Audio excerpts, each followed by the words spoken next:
First, please. We're alive. Oh, we're alive. Yeah, we are. I'm alive. You're alive. I'm alive.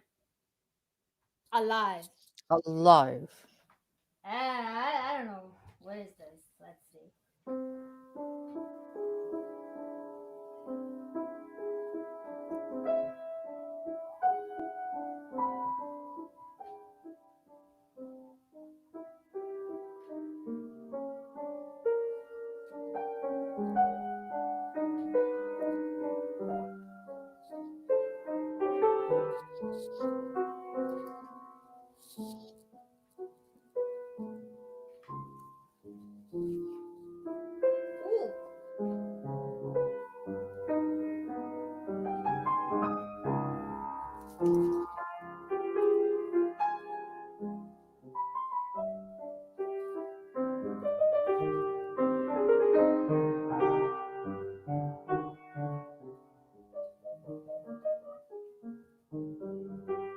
Wow. Hey, I wrote this when I was like 18 years old.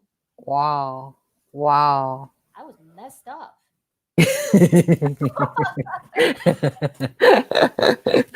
Totally messed up. How are you, Wang Jie? So anyway, tell me a little bit about should I call you Wang Jie or should I call you Wang Jie or should I call you Jie Wang? Man, you always ask like the hardest question first. I don't know what's harder. Like, Yeah. Mhm. I didn't have a choice when I was named. Yeah. And Yeah. my name actually in Chinese, it means it's a beautiful thing. It's like the king and his concubine. So, it's Wang Jie. I see. It's like a real, it's a thing. It's a thing. Got a historical context of 2,300 years. That's how long I have been living. Of course. No, but in America, because in English, this is the dilemma of linguistic boundaries. My name falls on opposite side of that boundary. In Chinese and Shanghainese, my name sounds beautiful, and in English, no one can pronounce Jie or Wang. No one. So after I immigrated here, I was 19 years old, turning 20. I put up with it for a couple of years, and then I was like, okay, maybe just call me Jenny.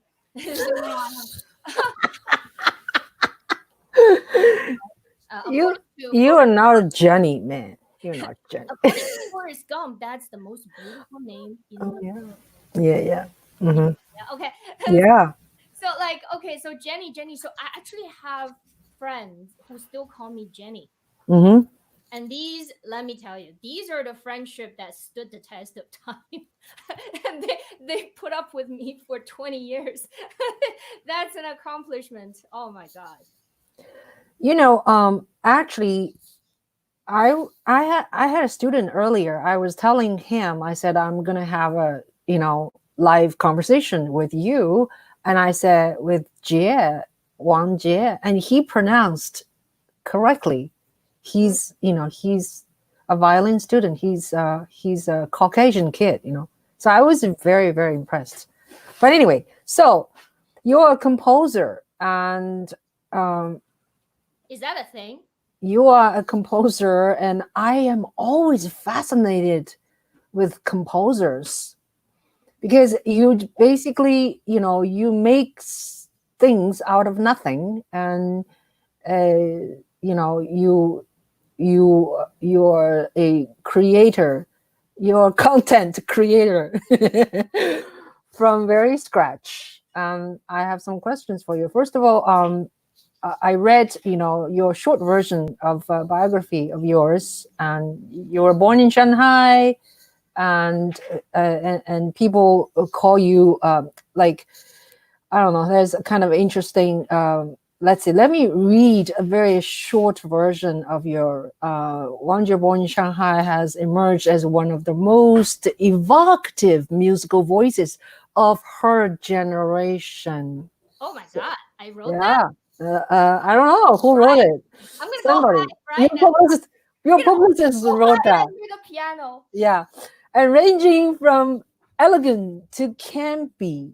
One day she spins a few notes into large musical forms. The next she calls zodiac animals to the opera stage, a rare trait in today's composers. Her music have been commissioned and performed by New York City Opera, American Composers Orchestra, Detroit Symphony Orchestra, the Minnesota Orchestra, Fort Worth Opera Music Theater Group, ICE, Curtis Symphony Orchestra, Continuum, among others. That's huge accomplishment for someone is not even 43. Oh, no. We don't reveal Yeah, our secret yeah, Asian age to yeah. No, you just told people, when you came here and how old you were, so people can calculate. So anyway, tell me a little bit about your compositional style, please. Well, Ching, first of all, I'm flattered that you read my bio and think I'm accomplished. I certainly don't feel very accomplished right now. I don't know. I've maybe I've had moments where I felt like, I believe in this thing I wrote. I think I can live with it. I think I think 10 years from now, this piece still has value for me. Maybe. And when I nail it, I know I nail it. But that doesn't happen very often. Uh, and style wise, I don't know. I don't think of uh, my work as in any definable style. Um, I mean, okay. Here's the thing. Here's the thing, Ching. Most people think that composers they write about themselves, maybe, or about something else.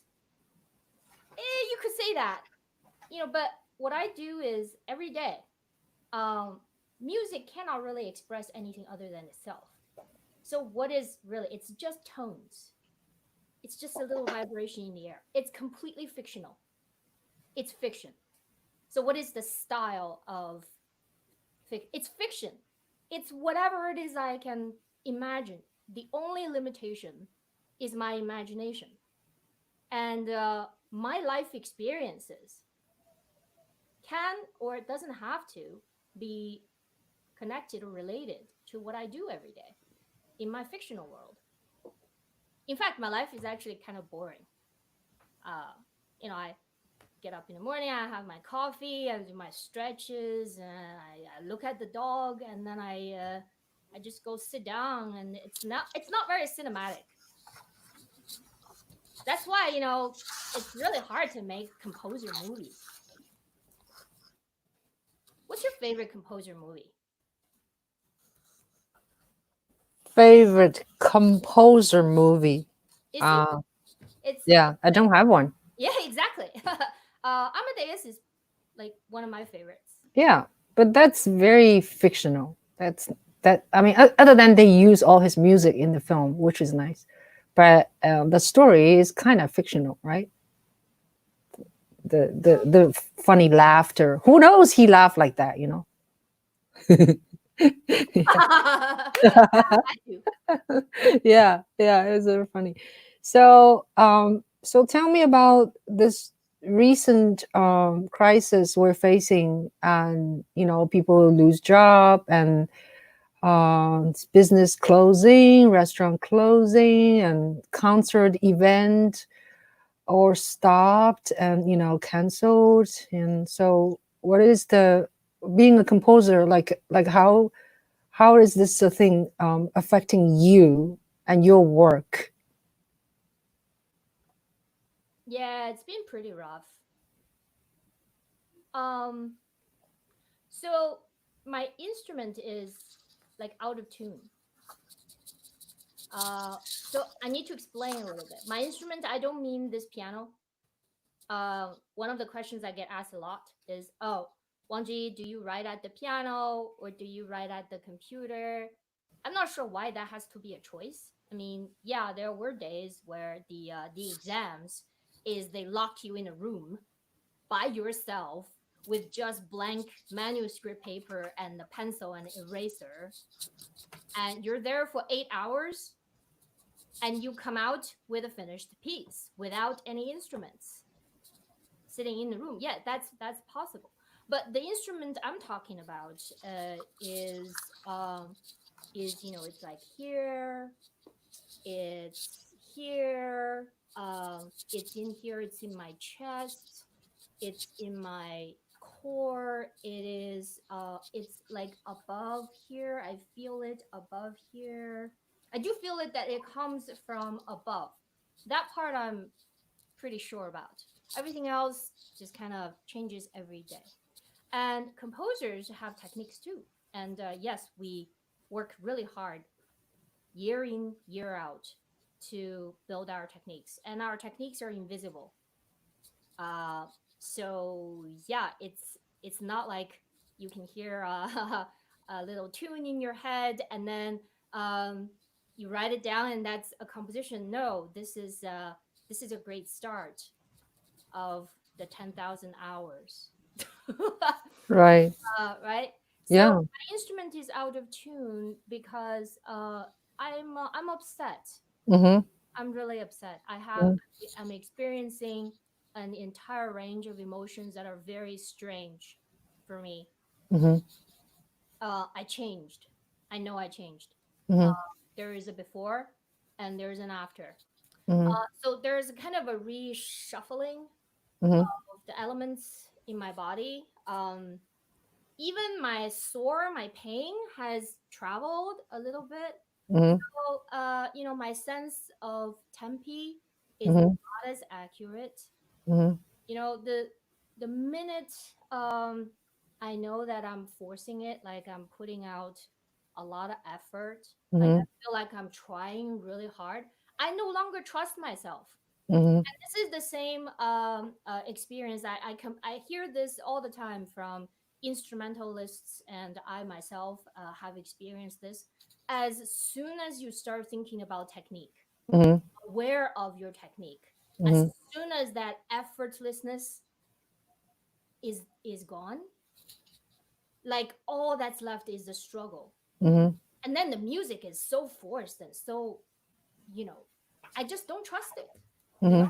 And I know if I just force myself to work, the stuff I come out with is not gonna belong in that little bin, that little place, that little compartment of, hey, I think I can live with this piece. Mm-hmm. I might Mm-hmm. toss it, Mm-hmm. you know. So yeah, so this piece I've been working on, it's kind of fast paced and it's energetic, and the tempi is set at 144. Mm-hmm. And like one morning I woke up and then I was like, actually, I felt pretty good. I thought I felt pretty good. And then I sat down and I started to work on it. Mm-hmm. And I was like, nothing I worked on made any sense anymore. Mm-hmm. I was like, Mm-hmm. pages and pages of stuff. I was like, what's going on? Mm-hmm. Like, I took out the metronome Mm-hmm. and the metronome started to go like 144. I was like, no way I wrote this in 144. Nothing's working now in Uh-huh. 144. Like, what Uh-huh. happened? Yeah. I freaked out. Uh-huh. It's that precision, it's that Mm-hmm. dialed inness, it's Mm-hmm. that you're a string player and you know this. It's Mm-hmm. half millimeter off and you're off. Right. You're off. Right. Intonation is off. So my intonation for tempi is off. Mm-hmm. My sense of um choices, and I feel a little suffocated Mm-hmm. in my head. So, Mm-hmm. and I'm nervous. I'm nervous about people I care about. Mm-hmm. You know, here's a secret. I actually like people. Um, I actually care about them. Like, and there's all these suffering out there. It's silent. Mm-hmm. That's like even more. eerie and even Mhm. more difficult, that uncertainty, that unknownness, Yeah. that really bothers me. Hmm. And of course, I'm dealing with the same stuff, the run of the mill stuff everybody else is going through.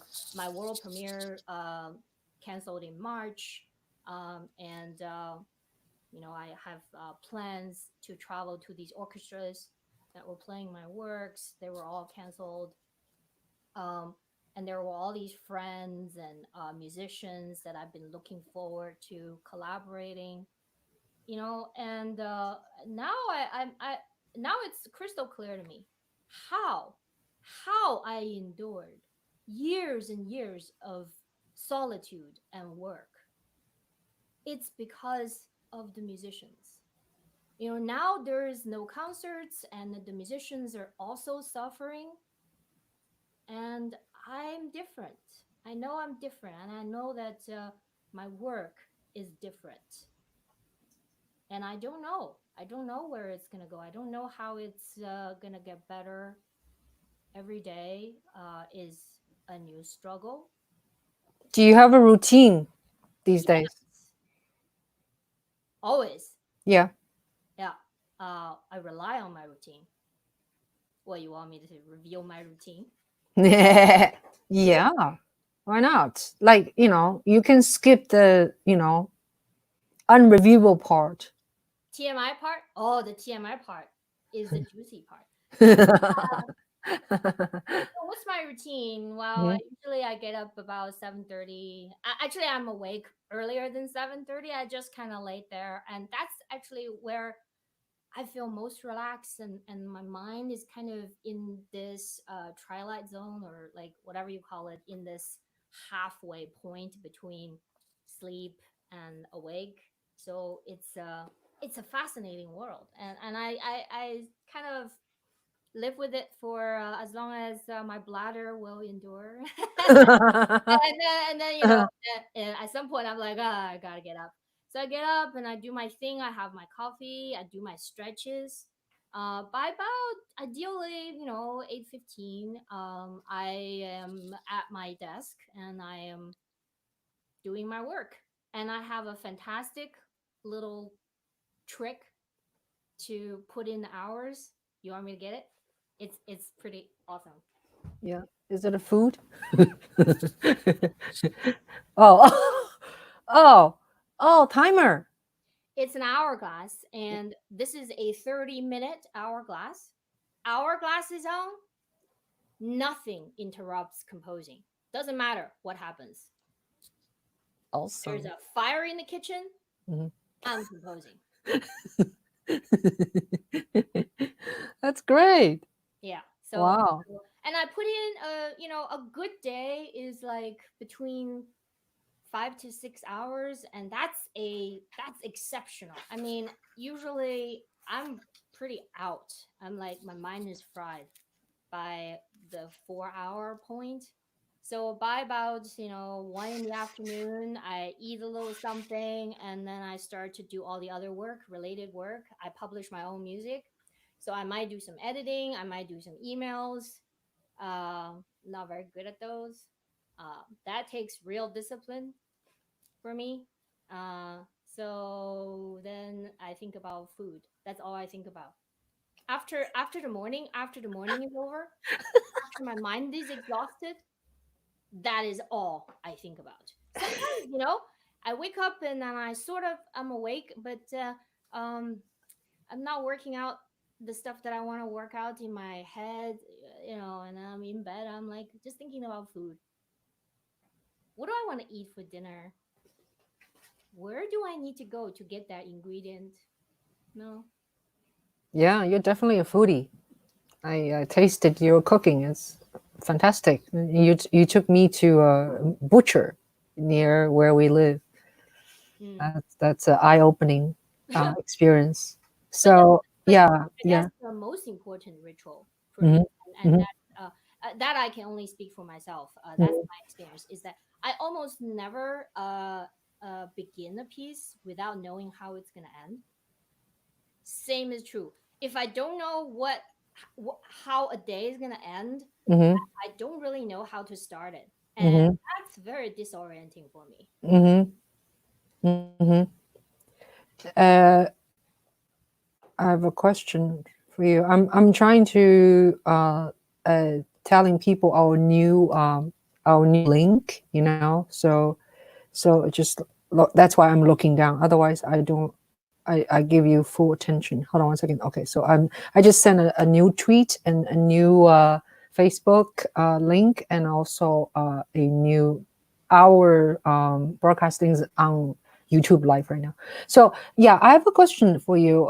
I read some of your materials, and I understand you have an interesting childhood, and you actually started really early studying music. So tell us a little bit about your early childhood, please. Wow. So yeah, I started very early because my dad was kind of a big deal. He was a conductor, and he was sort of this music director of the equivalent of like an arts and cultural complex like Lincoln Center, but it's in a another district, not the center municipal, but it's a district cultural center. So he was the people's musician, so to speak. So I mean, he knew he knew everybody. What's And your dad's name? May I? Wang Shaoting. So what happened was that he wanted to be a little more accomplished as a musician, but his time was disrupted by the Cultural Revolution. So he had great hopes that I was going to, complete his music. Carry the torch. Oh yeah, you bet. So he was actually delighted that he brought me for an interview just to, he already had a good sense about my starting point. And I was told that I was very talented, and my ears were good. And so he took me to one of those like end of the line, like top one of like I didn't like ride the elevator up. I was just like a rocket, I was shoot right up. I just shot right up to the top tier musicians at the time in China. And then that guy told my dad, and he was like, I can't teach your daughter. Only one person can teach your daughter. I don't know. I still don't know what that meant. Okay. That it just it's entirely possible he just found me entirely off-putting, right? So so my dad sent me to one of the most amazing musicians I have ever met. His name was Yang Liqing. He few years before he passed away, he was the president of the renowned Shanghai Conservatory of Music. So starting at 3.5, 4 years old, I already was in the hands of such extraordinary musicianship and mentorship. I owe everything I own in my musical consciousness to that beginning 16 years with Yang Liqing. So starting very young, I went to a military kindergarten, and I was ordered to do solfege in the corner every morning, as opposed to go and play with the other kids on the grass. They have the best facilities in the military. So I started 4 hours a day since I was 4 years old. 4 hours a day, non-negotiable. And then, by the time I went to music school, I was ready. I was ready, as ready Yeah. as anybody could be to go to music school. Yeah. So now, when do you know, like, you want to be, or you want to study composition? Is that like when you already knew when you're 4 years old, or when you're 4 years old you're just learning techniques or piano or stuff like that? No, I was not allowed to choose my life path when I was 4. I was going to be a pianist. Period. So I guess I tried composition because I wasn't a good enough pianist. So my dad was like, okay, then this. And, oh, also my hands were very very small. And in Shanghai Conservatory, the elementary school, it's automatic elimination if you couldn't play an octave. By the time you're 7 years old, you still can't play octaves. You're out because the repertoire that they were, it's like the cream of the crop. That was the nation's one of the nation's top music schools, and so I was not even eligible to study piano. So my dad had me try again as a composer. And I also studied with someone really, really well known at the time, uh, but I didn't get in as a composer. Uh, and so I tried to audition again as a composer. And then the second time I got in to the college division. Um, but then I got in and I was still double majored. I studied piano and composition at the same time. And that actually went on for after I came to New York and I went to Manhattan School of Music. I still uh, was studying piano and composition at the same time. So for a long time, I didn't really think I had to choose. Does that make sense? I always thought of I always had a dream that I'm gonna write a piano concerto and then I'm gonna play it myself. What's the big deal? And then I did. Not a piano concerto, but I did play as a double major of my practice bed. So Yeah. So answer your question. Did I answer your question? yeah, kind of. I was just asking you, like when do you know you want to be a composer? I guess when we were young, you know, lot of time is our parents kind of decided what we supposed to do, right? Yeah. Mm-hmm. Yeah. So definitely, your father want you to continue his torch and then encourage you to do music. So now, um, for instance, I'm also curious because I never written anything. I'm not a composer. As a performer, we always play somebody else's work, right? Present it in front of us. Then we study it. Then we try to interpret a composer's idea Mm-hmm. in the best,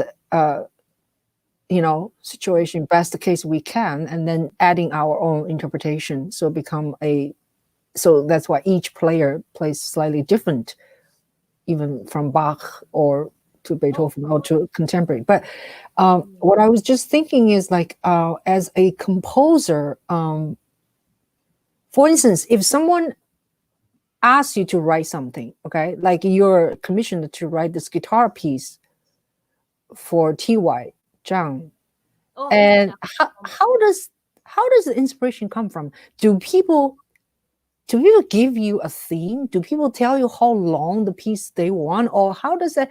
I guess each composition is different, right? Like, can you just walk me through a little bit about like the so-called process of writing something? If someone say Buffalo Symphony, uh, you know, uh, commissioned you to write something, do they tell you what they want? Mm.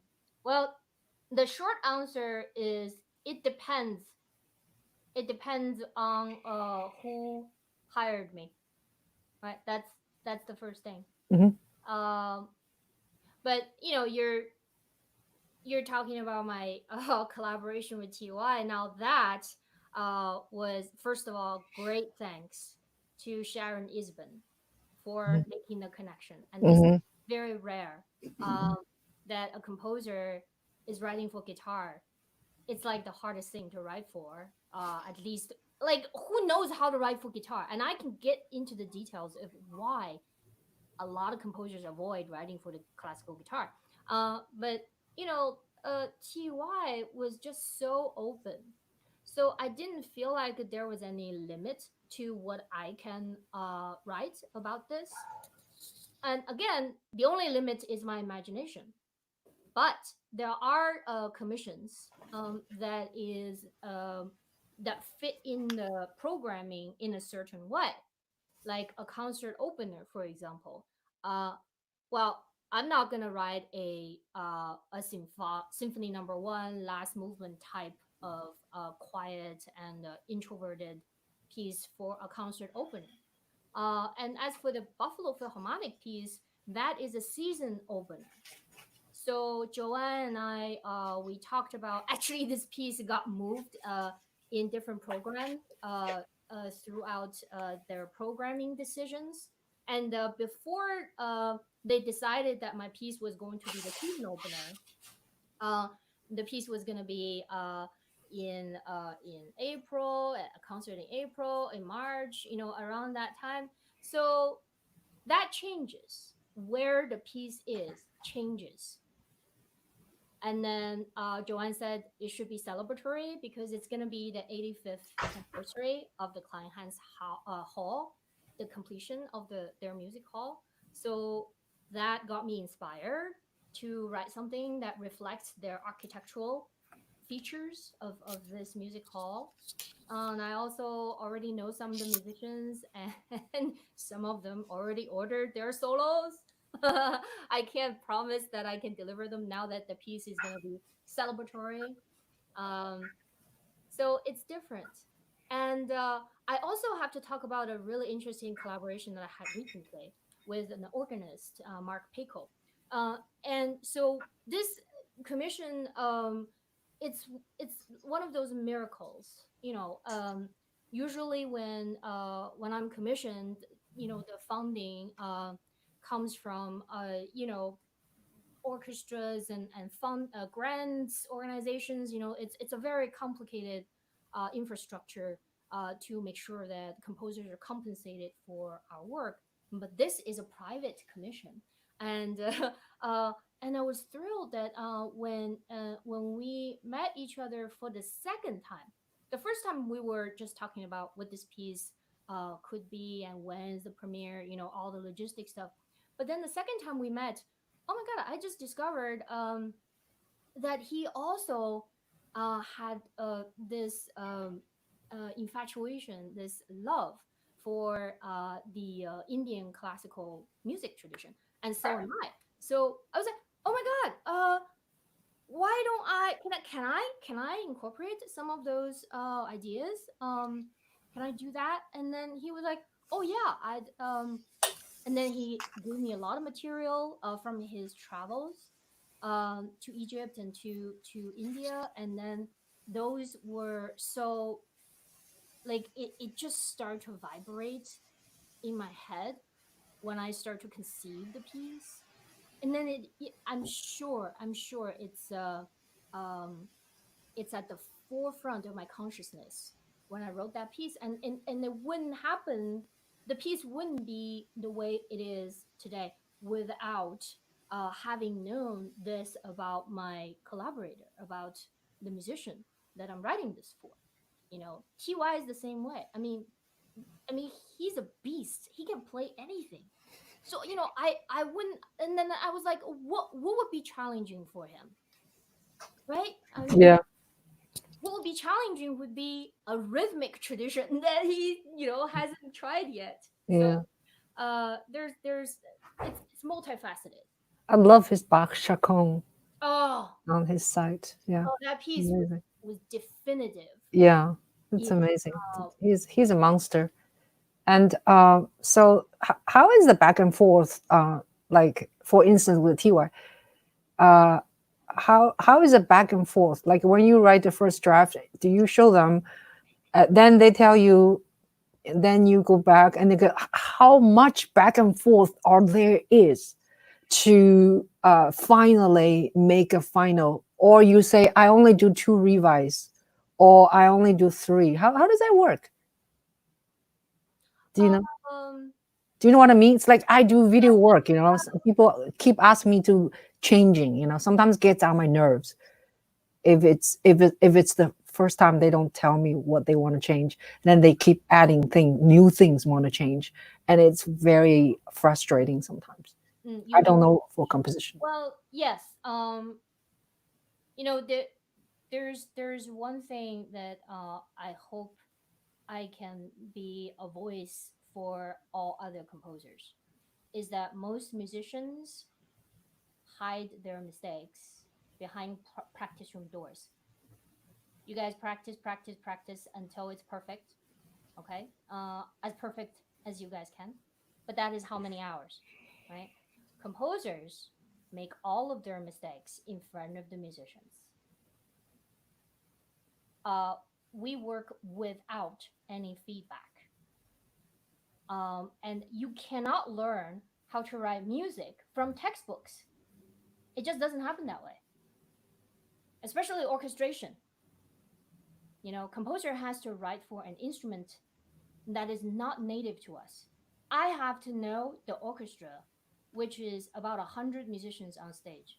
I have to know everything that they do at the same time in my mind.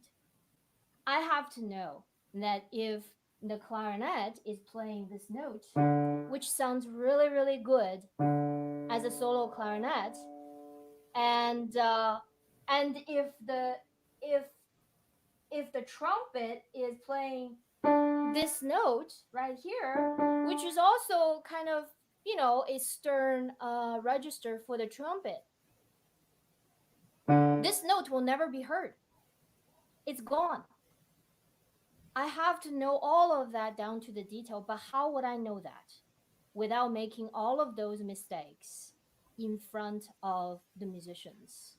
Um, and that's why performance opportunities are the lifeline for composers. And musicians' understanding of our process would be the key to ignite this very different collaboration that I have had the privilege to experience in the last few years. I used to be as awkward as anybody's neighbor. I would be like, I'm not going to show you my sketch. I'm not going to show you anything until this thing is perfect and finished. That's just the way I am. You know, I, I I've had plenty of years like that. Uh-huh. Uh, Uh-huh. and because I felt very insecure, and this was constant. My insecurity was constant. So when musicians asked me questions, I was so defensive. I was like, why can't you just play what I wrote? Or why can't you just make this little changes? Uh, well, if I make that change, it wouldn't sound good. Well, but that's the note I want. No, but is it really true? No. So now, I don't know how that happened. It was a gradual change and learning experience. And now I just love, my God, I thrive. I look forward. I'm like addicted to working with musicians one on one. So even when I am, writing for an instrument that I know very well, like, I wrote this pipe organ piece and I played organ myself. I was like page after page in the very, very beginning of the process. I only had like 9 pages out of 30, 40 something. And I just was like, Mark, can you please play this for me? And then, oh my God. And then, Yeah. Mark said something. You see it? oh, Mark says something. oh, you're right. That's so sweet, Mark. Thank you, Mark. And really, the revisions, I'm a revision. I don't believe that I don't believe every new composition is new. Um, I believe that all we do is revising and retelling, and this is also true in some great literary minds.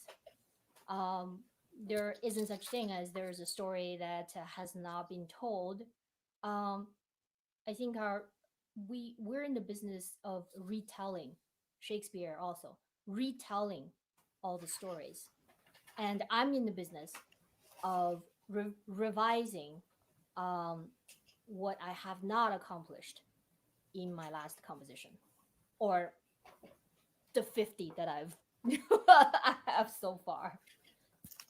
Yeah, very interesting. So, you went to Shanghai Conservatory. You also went to Manhattan School of Music, and then you were accepted by Curtis Institute, and that's one of the most prestigious musical institution in the world. And tell us a little bit about that experience. Like, do you feel intimidated, or do you feel like you're just fitting at this family, which is like so famously, wonderful school?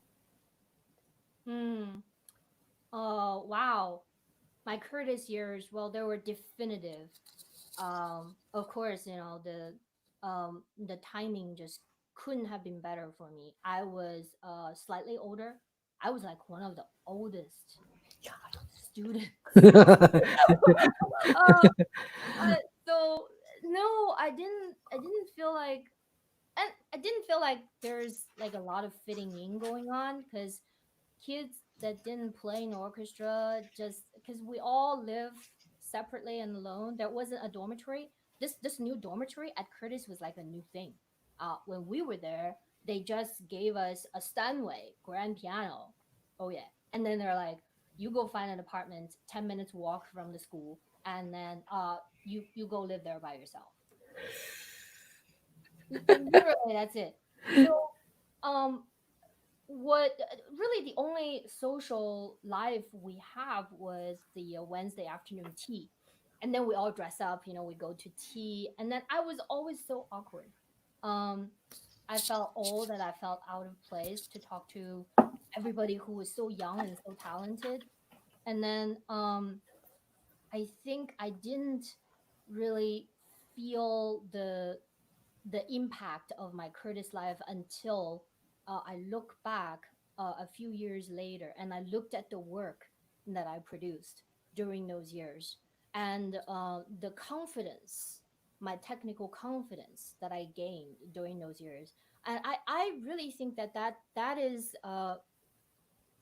how did I get that technical confidence?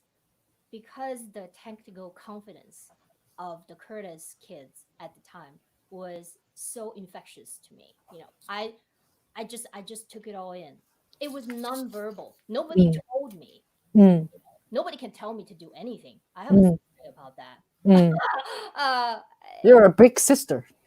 Mm, I have a story about, nobody can tell me to do anything. So nobody was telling me that, oh, Curtis is not a place you have self doubt or anything. And but it was not about that. I go to watch conductor workshops. Mueller was still there, and I just learned orchestration that way. And I loved the orchestra. How do I love the orchestra so much? Because orchestra was such a big deal at Curtis, and Curtis was so small. And I knew that I could not learn orchestration hitting textbooks and doing exercises. I just have to get the score out and go sit there and watch rehearsals. And that's what I did every week, mm, chance I had. And so, what's my favorite instrument? Orchestra. The orchestra is my favorite instrument. It's the instrument that I feel most native to my spiritual um, fabric. resonance. Right. Really excited writing for orchestra. Yeah. More excited than writing for the piano. Just to be precise. I don't. Yeah. I love writing for the piano, and I Uh-huh. do have piano pieces. But boy, I yeah, I have 2 cups of coffee when I write for the orchestra. Coffee speaking. You are a professional coffee drinker. Tell Uh, me a little bit about it. oh, I don't know about that. You make fun of me drinking what do you call that? What's that brand? Dunkin' Donuts. I'm Dunkin' Donut level. It's like, you drinking Dunkin' Donuts. So yeah, your coffee is like really like like a high end. I Tell us. I think when Fred and I got married, our friend Bruce Adolf, and he just ruined it. Gotta say, wedding present, which is this espresso machine. But he didn't say the espresso machine itself is not a big deal. All the way. A $200 grinder that would Yeah. grind it like perfect, and Yeah. then that's the real thing. Yeah. So yeah, so my taste for coffee evolved, let's just say, since Fred and I got married. Mm. Yeah. So back to uh tell us a little bit about how you're like a jack of trade of many things. You're very good. I find you. I met you first of all. How did we meet? Tell us. Do you remember? We met through our friend Lucia, right? We met through our friend Yan Yu in Yan's house. That's Yeah. right. No, that's right. Shanghai Quartet. Concert house. No, that Yes. the concert was two Italian musicians playing Beethoven sonata or something. Remember? Yes, I Yeah. do. I Yeah. remember that. So we went to that concert and then we had a reception and we sat each other next to each other and we start chatting, right? Right. That's right. Yeah. And Wow. then we realized we live like 3 blocks away from each other, or maybe so 4 blocks. Oh yeah. Yeah. So frustrating. I can't just invite you over. I know. Do this next Yeah, meeting. I know. Yeah. But the last time this lockdown, I have to say, the last person I met before this lockdown was you. It was February no, it was March 12th. Remember, you asked me to go out for lunch. March 12th. I remember that. Yes, we had noodles. Yes, I'm getting up now. Getting my cabbage and yeah. pork, and then I took all your pork, and then no, not yeah. It is March. I'm looking to February, so my brain is not totally dead. Yeah, March the 12th. Yeah, I just verify our last date, lunch date. Since then, pretty much, Juilliard closed already, and Sean moved back. Sean is my son, moved back on the 14th.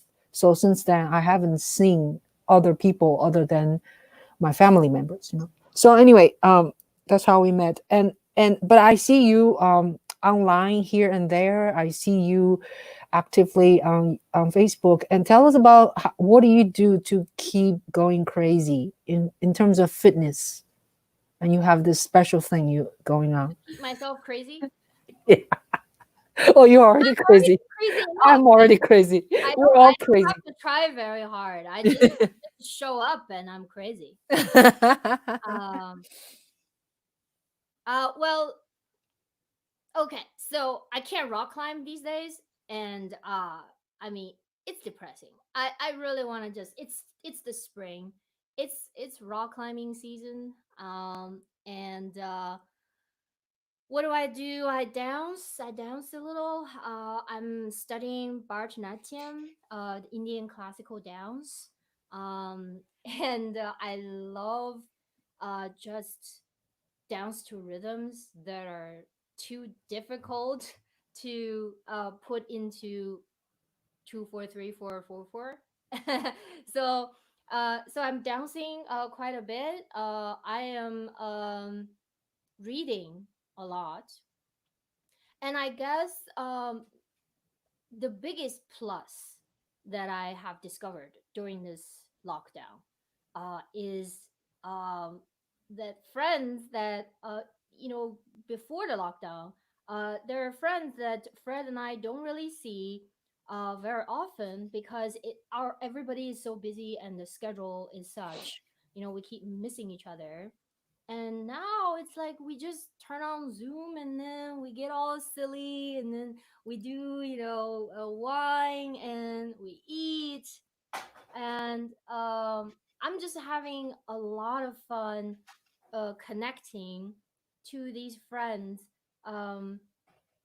in a different format, but I feel closer to them since the lockdown. So that's a plus.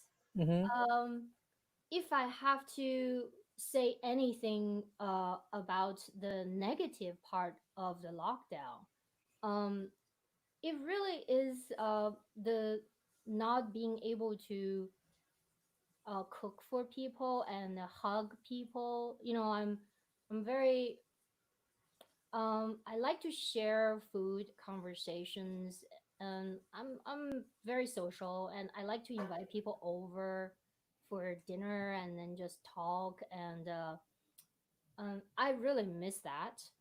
So that's really the only downside. I don't get to feed my friends. I don't get to hug my friends. Uh, and but I see them on Zoom, uh, and I love that. So yeah, I I don't know. I'm as crazy as ever. Mm. We're Just all crazy. a We're all different crazy in our own color way. of crazy. I'm not Mm-hmm. very productive. Yeah. Mm. Hey, is Tom Roche your friend? It sounds like. Look at his comment. I'll put it in. Tom is a music lover. Yes. Oh. Sounds as if the process of composing is not that much different from the process of, I guess he meant writing, say poetry. One is always looking for inspiration. Mm. Mm. Very nice. Yeah. So, what is your inspiration in like in general? I guess one gets inspiration in different things. In inspiration in composition wise, I hate when people ask me like, "Who's your favorite composer?" You know. But so how? What is your Your favorite composer? It better uh? be me. Wang Jie! Yeah. So tell me, do you have a yeah, in general, who through the year, I guess, at the early stage of your work, who's your inspirational figure? Early stage of like a particular piece, or Like a composition period, composition, just being a composer. Do you mm, have do you have like one or five? I don't know. inspiration. Okay, Yeah. so this is a word that I didn't understand very well. Uh, Partially because it's been thrown around quite a bit casually. Uh, Mm-hmm. so I've kind of avoided it. Okay. I'm a firm believer. Mm-hmm. You know that a 50 pound of clay experiment, it's a real thing. Yeah. 50 Oh. pounds of clay was distributed to all the artists in a pretty big deal art school. And one group, they divided them into two groups. One group is that this entire semester, you guys are all of you are going to spend 50 pounds of clay to make statue, right? 50 pounds of clay. One Mm. group is you only have to make one piece, but it has to be perfect. The other group is I want you to make as many work as you can from 50 pounds of clay. And guess guess what? That's what. Every piece that is worthwhile comes from the quantity group of the clay experiment. So it's the Mm. 50 pounds of clay rule. Is Mm. that what is the inspiration? Now, Stravinsky, when he was being snobbish, he said, well, you know, this is my inspiration, he said. No, it's true. It's Mm. true. One Mm. of the hallmark of a composer's technique is that you sit down and you just write. Sit down and you can write anything, and it's not as bad as Mm. student. Mm. So Mm. so what is inspiration nowadays? So this is very important. So let's bracket my head. This is important message. Nowadays, what's inspiration for me are our musicians. All I have to think about is, I am writing for this extraordinary musicianship. I am writing for these exciting musicians. Ah, I'm writing. They inspire me. Uh, Mm-hmm. the way they are, and the way they play, Mm-hmm. and the way they feel Mm-hmm. music. I often, I feel. Speaking of musician, look it down. Huh? My friend Al, my younger friend Al made a statement. What do you think? Are you guys afraid that robotics in the future will take over musicians and artists? No, No. no, no. I think AI robotics are still in such a elementary stage. I'm not gonna even bother with this fear until they figure out how a robot can smell. I'm not gonna even like worry about this right now. Mm-hmm. Yeah, Yeah. yeah. Yeah. And if robots figure out how to suffer, like all the suffering that is going on right now, when the robots figure out that they suffer and they must produce art, oh, then I'll take a look, and then I'll take a look. Well said. I think it's such a mental work, arts and music, and so it will be difficult to replace by AI in a very deep level. You know, write down. You can have electronic music. You can record the music. You can put on the fake piano, let it play by itself. Right? All of these are kind of AI, I mean, but the level is different. You know, right? what I was looking at? I was just looking at this. Can you play us something, please? I'm gonna do something, and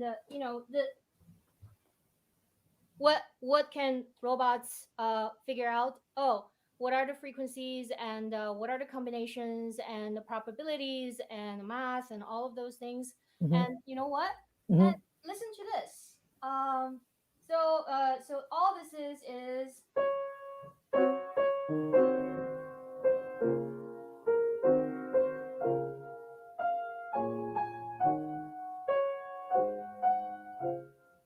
all right. It's not a big deal, right? Well, a robot could write that, but Mm-hmm. what's really going on? What is really going on in the music?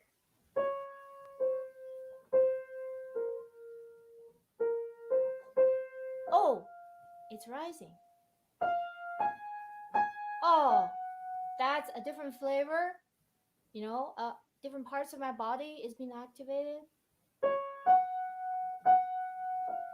right? And what else is going on?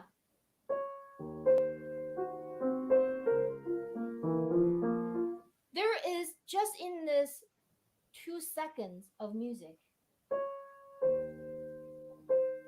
He didn't write. I mean, you see how far away these notes are? They're so separated from each other. It's almost like the distance. And the low frequencies here, doesn't that just gnaw in you because it's so low there, and everything in between?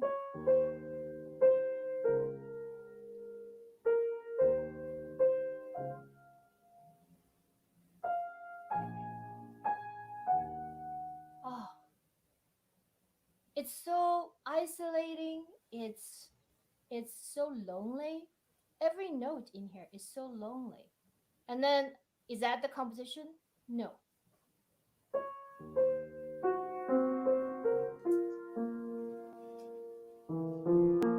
There's all these waves of resonance that is going on. Connecting, Right. lots of And connecting.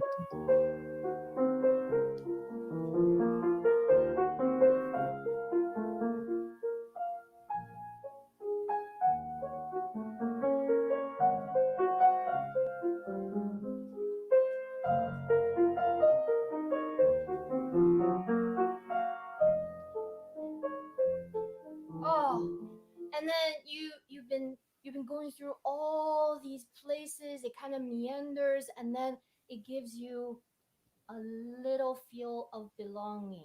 Now, all of that decisions. Saninga, who is it? It's Brahms Intermezzo, Okay. Opus 117, number 2. And, all of those decisions are based on life, having lived a life. This is the late period of Brahms. And these are not decisions about technique, notes, what chords are going on, what progressions. It's never about the notes.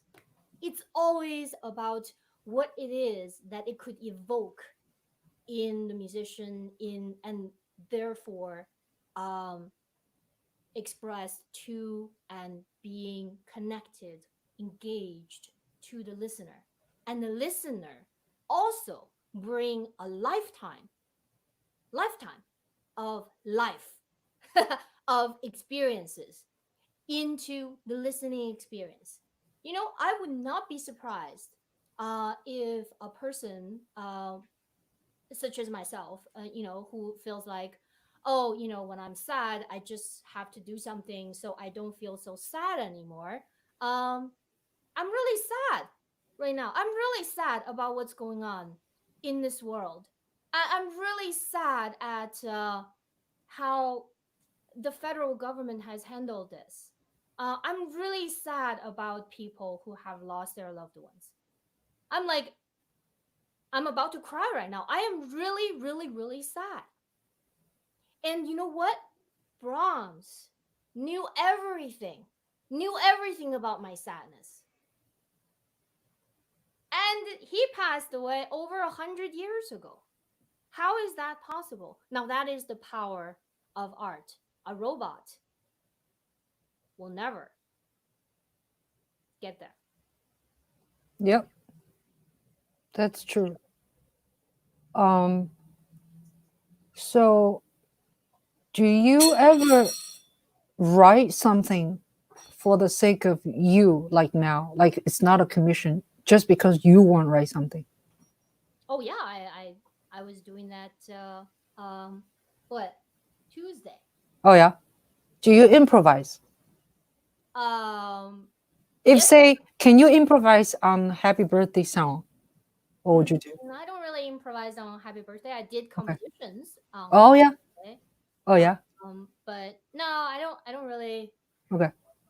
I mean, I based my second symphony on the contour of Happy Birthday. But improvise. The composer's mind is like a improvisational machine on steroid.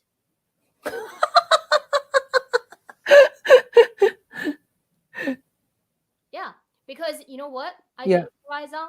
I can improvise for an entire orchestra. Mm, I mm, can hear an entire orchestra mm, improvise. mm. Do you ever play jazz piano? No, I'm not trained in jazz. Okay. Do you think if you want to, I don't know, is it you never thought about it? I thought it would be so cool, huh? If someone can play the piano the way you play, and then just like noodle around the jazz. Oh, I'm with you. I'm with you. That'd And be so cool.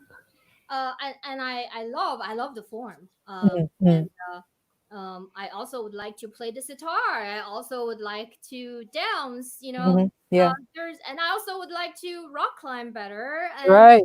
so life is short. So Yeah. what I've chosen to do is to design my life so Mhm. that I can focus and concentrate Hmm. on my mission, which Yeah. is in the art of composition. Right. Um, so so that's my thing. That's my life's devotion, and Mhm. that's the art form that I'm cut out to do. It's my calling. So everything else, like I'm also tremendously interested in medicine. Mm.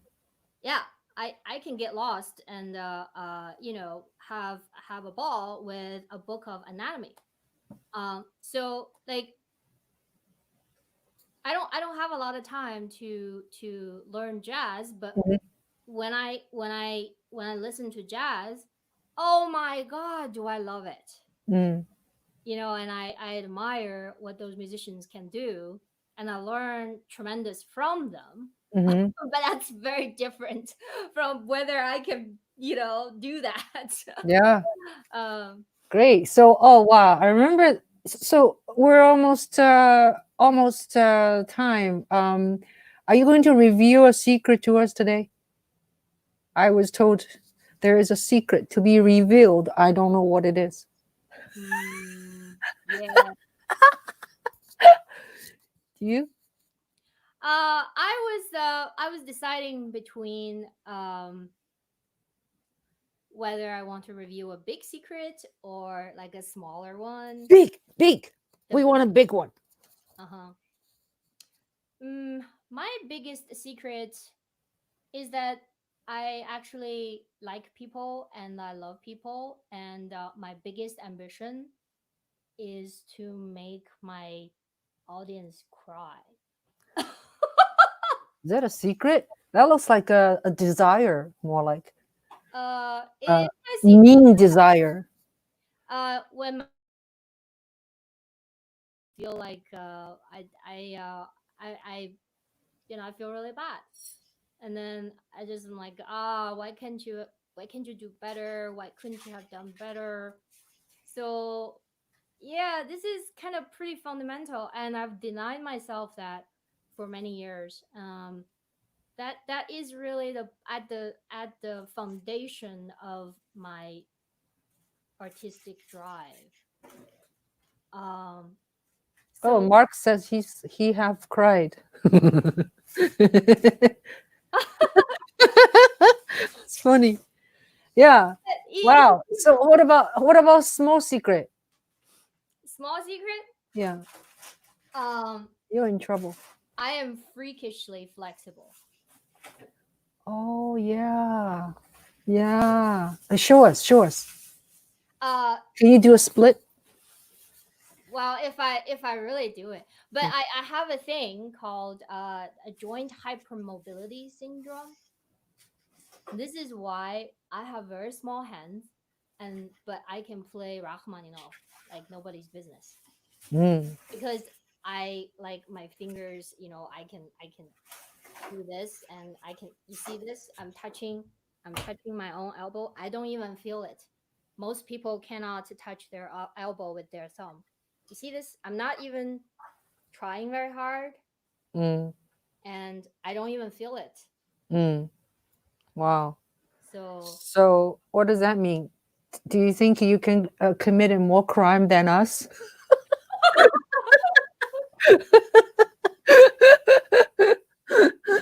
Mm. I don't know what it means. It's just something a little quirky about my body that Uh-huh. I have to constantly live with. Yeah. Like most people see me, they see that I'm very energetic, and I have this bubbly personality. I'm very athletic. I'm very active. Hmm. But yeah, actually, I've struggled a great deal with medical conditions growing up, and I Mm. was not allowed to take physical education for many years. Oh, really? I hated it 没 anyway. 有体育课，体育课 So 没 yeah, but then since I went to college, I was like, no more parents 有。Mhm. Yeah. telling me what to do. So the first thing I did, I started to just practice all kinds of athletic. First, it was badminton. I became pretty serious, and I discovered that I love moving my body. It feels very good and very natural for me. And I have a pretty good sense of my choreography, the body, my Uh-huh. my choreography. So I love moving around. I love practicing. Um, all sorts of athletic things and dance. Nowadays, I love dancing. I'm about to take my dance lesson at 6 o'clock. As soon as we finish, I'm Yeah. gonna put on my Indian um, uh, shirt and a scarf, and Yeah. I warm up and tap some rhythms, and um, so So yeah, great. Should we do a rapid fire? rapid fire. Oh, I love rapid fire. Okay. Are you ready? As ready as whatever I say is from. Do we need a timer? What is that? Socks? This is an octopus. My friend Oh, Tina oh, hit me. oh, okay. Yeah, Cool. She knitted. she has 8 arms. Oh my God. Her name is Octavia. Octavia. Okay. That sounds good. All right, here we go. Mm. Any instrumental musician you want to write works for with commission fee or not? Oh, wow. Mark Henry Hamlin. Craving for what kind of food? Today, Yeah. I want a duck. Favorite dish to prepare for others? Hmm. Uh, oh, steak. Steak and all of its variations. 3 things, gadgets you cannot live without. My phone, my iPhone, just gadgets? Gadgets. Mm, Any gadget. yeah. I think my iPhone for sure. This guy I cannot live without. Thank God for my Metronome. iPhone. And this is not a gadget. I'm not very disciplined. I really need like an external thing to to get me to work. So I really need this every day. Yeah. Yeah, okay, great. 2 cities you love to live. New York and New York. That's not 2 cities. Okay. So when this quarantine thing is finished, first thing you want to do is Oh my god, I want to have everybody over for a dinner party. Oh, please. am I invited? Why do I have to wait until Yeah. then? Yeah, I know. On Yeah. airplane, I'll see your window. Say that again. On the airplane, I'll see or window. Aisle. When you were in Xi'an 小吃, have you ever gone Xi'an 小吃? Oh yeah, of course. Okay. Do you want normal, medium spicy, and spicy? Normal. Normal? Okay. Driving. Do you drive within 5 miles speed limit or do you drive above 10? This is live stream. This is going public, right? Yeah, Yeah. you can lie. Never. I have never driven above 5. I believe that. I truly believe that. You do. You You and do. your little sports car. All right. Yeah. If you are not a composer, what occupation do you want to be good at that? Mm. I know I will be a very good therapist, psychologist, doctor, psychologist mostly. Mm. Great. All right. That's all I can think of for now. Maybe you can maybe you can do one for me, but you didn't write it down. If you want to. Oh, favorite color. Red. Oh, me too. Okay. But actually I like blue too. So but red looks better on film, on picture. So I like blue too. So there's no favorite color, sorry. Are you lefty or right? 赤橙黄绿青蓝紫, 7 colors I all like. Lefty, righty? Righty.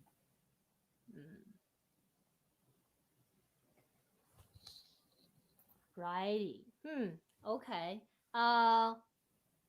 This is a surprise.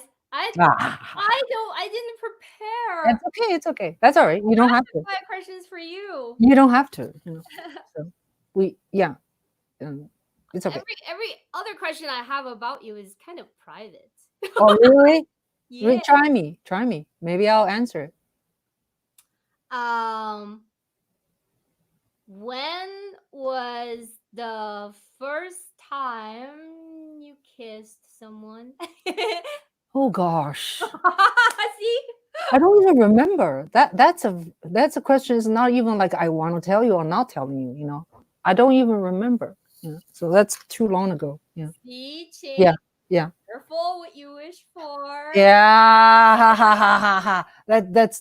That's too personal. Yeah. Mhm. Anyway, you know That's what? I have a secret to tell you. It's not that I want to talk about me. I actually was accepted by Curtis when I was 19 years old. Ching. Yes. Yes. I wish I kept that letter. You are accepted. But anyway, You'll have to tell me the entire story. okay, I'll tell you. We'll make a date for that. Yeah, we'll make a date. Yeah. And I just want to say to you that I really miss you. Really Miss you too. Yeah. hanging out in I the know. same, under the same roof, and I Yeah. just want to thank everybody else who watched and Yeah.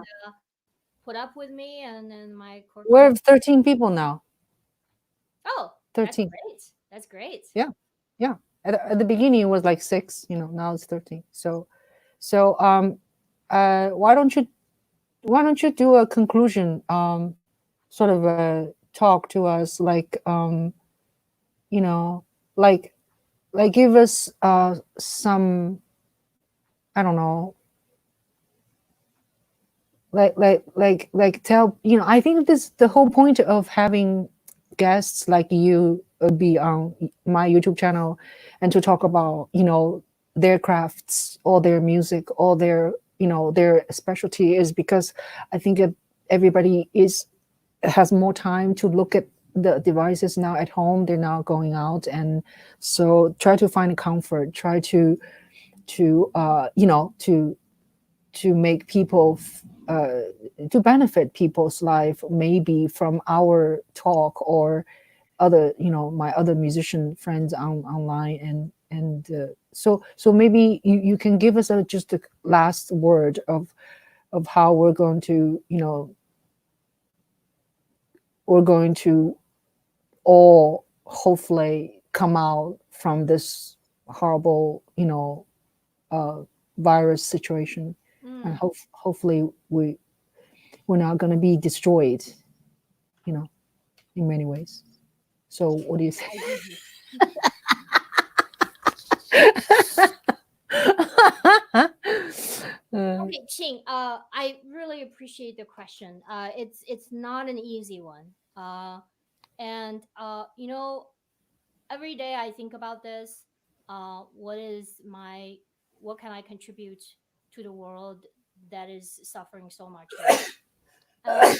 I think I think the one thing that I can think of that I can live up to is to play you a little, very short little composition that I wrote when I was 18 years old. And when I heard this piece played at Lincoln Center last year by Beth Levin, extraordinary pianist, um, Vine Levin, Beth Levin. Um, when she played this movement, I just cried.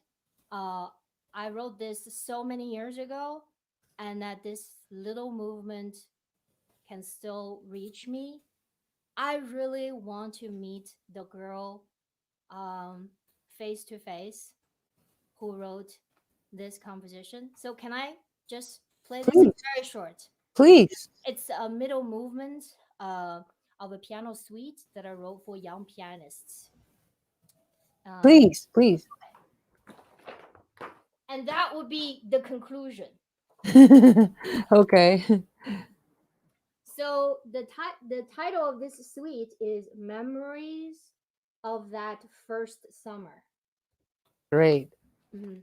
And this movement number 4 is called Dear Teddy Bear, is mom ever coming home?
Thank you. Beautiful.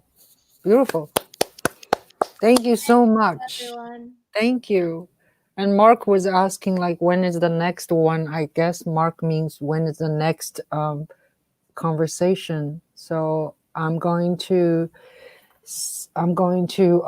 chat with my brother, who is a music producer and a musician and a keyboard player also, and with Apple Logic, I guess. Anyway, so that was next Wednesday night, Eastern time, 10 p.m. Because the time difference, it's Shanghai's early in the morning. So he went through 4 months of quarantine. So I wanted to pick his brain out. But thank you so much, Jie. I really, really appreciate your appearance with us, and very inspirational. And you are such a gem, and you inspire me in many ways. So thank you so much. Ching, I learned so much from you, and just you being you, it's I've very much love our friendship. So thank you so much. And this was tremendous fun. Next time, I'm really gonna tease you.